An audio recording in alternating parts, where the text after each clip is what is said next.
Ayan, salamat again. Maple Leaf, you guys really a big help sa amin, lalo nung pagdating talaga namin dito sa Calgary. Kayo yung sumagip sa amin para makapagtrabaho kaming dalawa.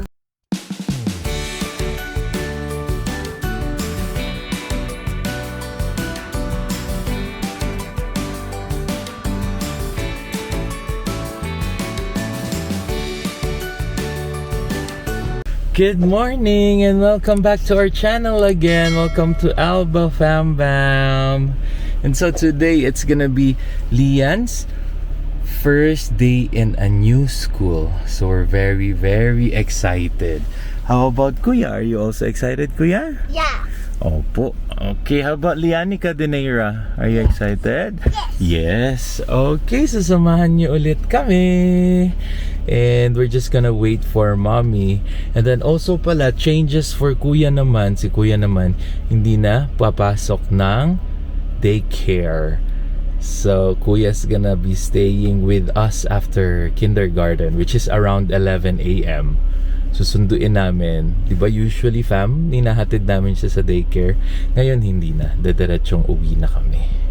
Yan, kasi gusto nga ni moming matutukan siya. Mas madaming educational work na mabigay si mommy to prepare him for grade One. grade I'm 1. strong. Oh yeah, you're so strong. You're super strong, Kuya.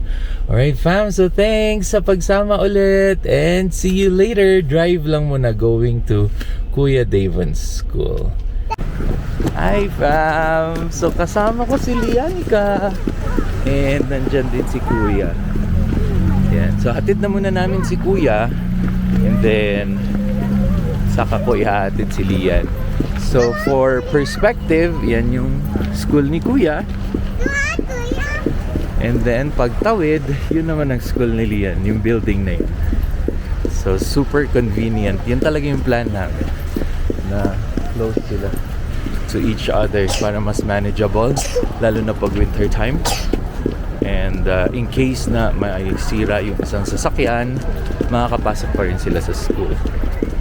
Okay. Is your school again? Huh? Okay, let's go. Yes, we're going to cross the City. pedestrian. Okay, hold your bag here. Hold your bag. Okay, come on, hold. Okay. Okay, and then we're going to cross now. Ayan ang Lian ko. Super excited na. Ayan yung new school niya. And again, ayun lang yung school ni Kuya. Are you excited to go to your new school, Lian? Yeah, this is called daycare. Okay, very good. Very good. Okay. See you later, fam. Okay. Buti na lang hindi mahihiyain ang aking mga anak. Manang-mana sa mommy, hindi mahihiyain. So, uwi lang tayo. Uwi na. Kotse ko na nga lang yung nag-iisa na nandun. So this is very good, super convenient. Ang lapit ng school ni Lianica, lapit ng school ni Kuya, magkalapit sila. So in case of emergency, yun talagang iniisip namin lagi ni Donna. Always the emergency. Kasi kung okay naman and happy, edi okay and happy. But then when it comes to emergency, dapat accessible yung mga bata, mabilis silang sunduin. Pag extreme yung snow, pag mga extreme situations, dapat sobrang accessible ng mga bata. So yun lang naman yung iniisip namin. That's why nilipat namin siya dito. So kahit na mag-winter, mag-snowstorm and everything, kaya ko pa rin silang ihatid sa school. Kasi nga syempre nag-work ako sa office eh. And parang yun yung mga scenarios na iniisip namin ni Donna. Kasi pag doon sa kabilang daycare, as you can see naman, lagi ako nakasasakyan. Kaya siyang lakarin, pero hindi siya kayang lakarin pag extreme yung weather. Pag malakas yung snow, makapal yung snow, hindi na pwede. Whereas pag ito, kayang-kaya pa rin siya. Kasi dito lang kami magpapass, fam.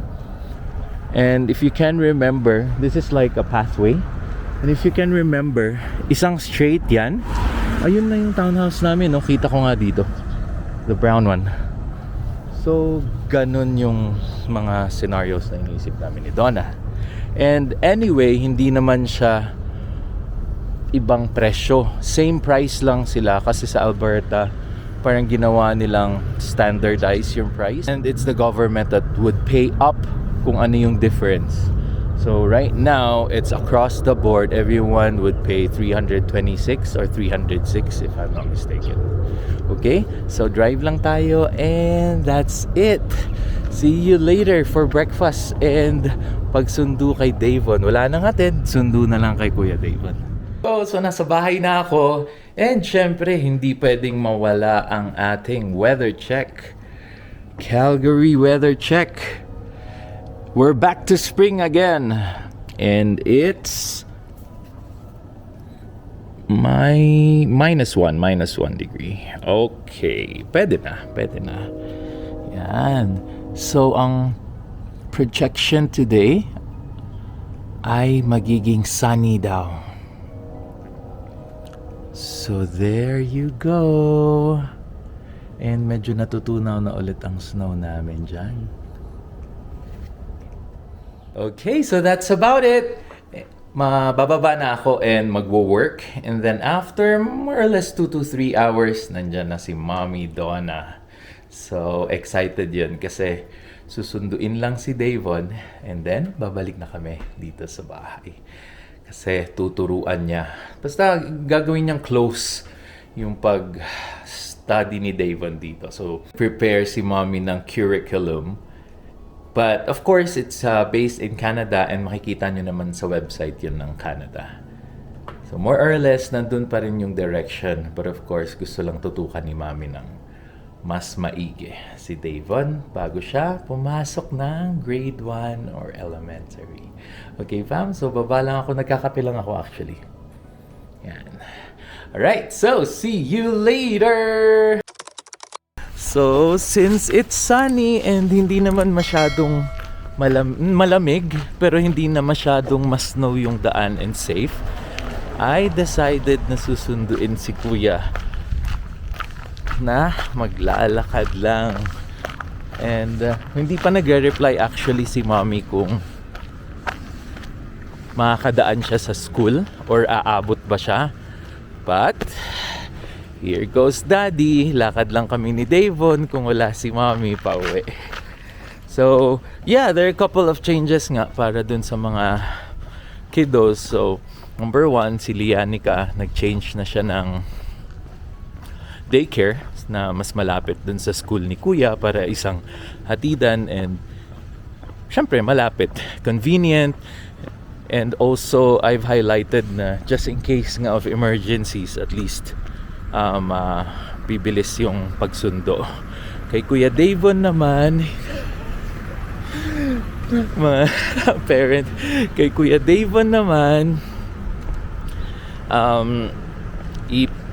in a sense, homeschool namin siya in the afternoon. So si Mommy ang magpe-prepare ng curriculum based on, may mga resources kasi sa Canada website that you could also copy and adopt para yun yung magiging basehan kung ano yung need na pag-aralan ni Kuya Davon. And syempre gusto din ni Mommy yun kasi after mag-lunch makakanap silang dalawa. So gising nun mga 3 or 4 na. So konting time na lang actually din. So it's very good. And ayan pala fam, may construction yan dito. Usually meron talaga kasi as you've heard, last year nagka-hail dito, so may mga damages yung mga bahay. May mga butas yung bubong, butas yung siding, so need i-repair of course. And yan na yung school ni Kuya. So susunduin na lang natin siya. And you could also see the field. Yan. Yan. So malamig na ang kamay ko. Malamig pa siya actually, -1 ba or 1? But excited of course pagsusundo ng mga bata. Super blue sky as you can see. Laging ganun ang Calgary unless na magsusnow. Okay, so see you later, fam. Again. New camera. Yeah, you say hi, Lian. Hi, Leah. See you later. Okay, let's go home, Kuya. We're just going to walk. Kuya, we're just going to walk because it's not snowing and we can manage to walk. Opo. Ayan. Walking is exercising. Okay, tapos dyan tayo sa gilid, ha? Gusto mo ba dun sa side ng mga houses or sa gilid dito? Sa side ng school? Saan mo gusto? I want the one that's here. Ayan. I want the Alright. gilid one. The gilid one, okay. Alright, fam. So, bonding lang kami ng anak ko. Lalakad lang kami pauwi ng bahay at sobrang lapit naman. Wait. Daddy, let's do the race. Okay, let's do the race. Okay, so see you later. Nandun na si Mommy actually, nakita ko kanina. Pinauwi ko na para maglakad lang kami ni Kuya Davan.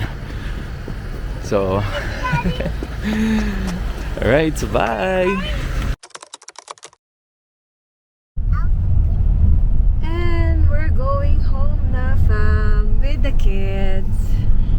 Hi! Say hi to the pocket. You like the pocket, Kuya? And Amazed na yes. amazed si Davon eh. Gumagalaw-galaw yung camera. And last day of daycare for Kuya Davon. So, Yeah. medyo nakakalungkot. Si Lian din, last daycare niya Yeah, doon. doon. Ililipat Yeah. namin si Lian. Nakakalungkot, pero ayan, salamat again. Maple Leaf, you guys really a big help sa amin, lalo nung pagdating talaga namin dito sa Calgary. Kayo yung parang sumagip sa amin Yeah. para makapagtrabaho kaming dalawa. Makapag-ayos-ayos. Yeah. So, sobrang last slot na yun, no? Oo. Para kay Tapos Lian dalawa pa actually. sila. Yeah. Kay Lian first. And then, nung papunta na kami doon to pay and para mag-tour doon sa biglang in-accept nila si Davon. Yeah, So, sobrang... sige, gawin na natin ng paraan. Oo, I-accept sobrang- na natin yan. So, dalawa silang nakapasok. Oo, so sobrang thankful talaga kami. And Kuya. naging masaya yung mga bata. They learn a lot. Sobrang caring din ng mga teacher. Pero, ayun nga, gusto lang namin na matrain na din si Davon for primary. Kasi mag-grade 1 na din siya Yeah. this coming September school year. And Si we Lian put naman. Lian sa closer to Davon School na para walking distance na lang talaga. In case na masira yung isang sasakyan, Yeah. ganon. Hindi namin kailangan, parang oblige. Ay, paano ba yun? Paano ba sabihin? Parang pwede pa rin na pumasok. Yeah. Kasi yung current, kasi ngayon, pag Medyo- nasiraan ng sasakyan, hindi na kaya. Hindi, imposible. Lalo pag winter. Yeah. Yun yung Winter, yun yung, imposible talaga makakapasok na yung mga Yeah. bata. Although malapit lang siyang drive-in, pero pag i-walk mo siya, sa summer, yes, okay lang kasi we know walk. Yeah, okay. Pero pag winter, hindi siya makatarungang lakarin. Yeah, that's a good term. Yeah. Hindi siya makatarungan. Ayun. So, we will spend more time with Kuya Davon now kasi after kinder niya, he will be with us. Di ba, Kuya? Are you excited? Yeah. Okay. Alright, so nandito na kami sa bahay. Yes, we're home. Nakita nyo. So, that's it for today. Yeah. And see what's going to happen mamaya. Yep. So, see you later. See you later. Bye. Bye.